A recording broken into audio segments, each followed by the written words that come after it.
Prompting.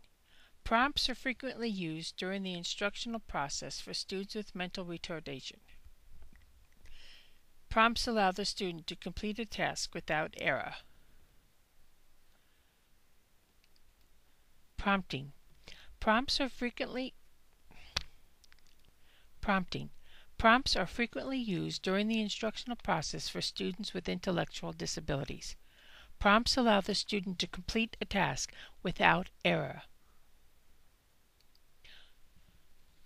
Prompts are stimuli that are added to a stimulus or natural cue to help the student make the target response.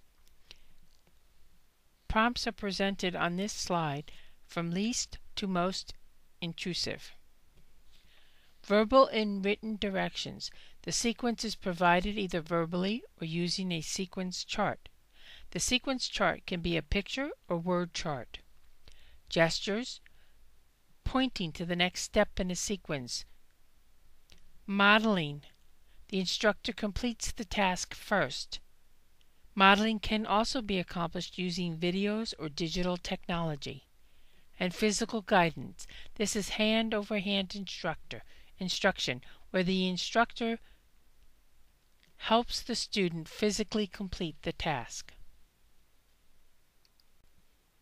Now let's look at the types of prompts we can provide to our students. The first is systematic response. We would always begin by securing the student's attention. Once the attention is gained, we deliver the task direction, prompt the student. After the student makes the correct response, we deliver feedback. Graduated guidance is a procedure in which the instructor provides the amount of physical guidance necessary to ensure a correct response. The instructor physically shadows the student, providing physical prompts as needed. In most to least prompting, the instructor uses prompts from the hierarchy, in which prompts are ordered from most intrusive to least intrusive. The instructor prompts with the most intrusive prompt first until the criteria is met, then systematically fades to least intrusive prompts over time. In the system of least prompts, the instructor provides the student with an opportunity to respond. If the student does not respond, the teacher uses a least intrusive prompt. Prompts become more intrusive for each opportunity that the student does not provide a correct response. This is the complete opposite of most to least prompting. In time delay, the instructor immediately prompts during the initial training session after the student completes the task. The instructor then waits for a set delay interval before delivering controlling prompt during subsequent sessions. The interval will increase as the student becomes more independent. In simultaneous prompting, the instructor conducts probe trials, followed with training trials in which a prompt is delivered immediately. When using response prompting, we need to be careful, however, not to make our students prompt-bound, which means they wait for the prompt before responding. To avoid prompt-bound students, always wait 5 seconds after giving the instruction. This allows the student time to process the request and make a response.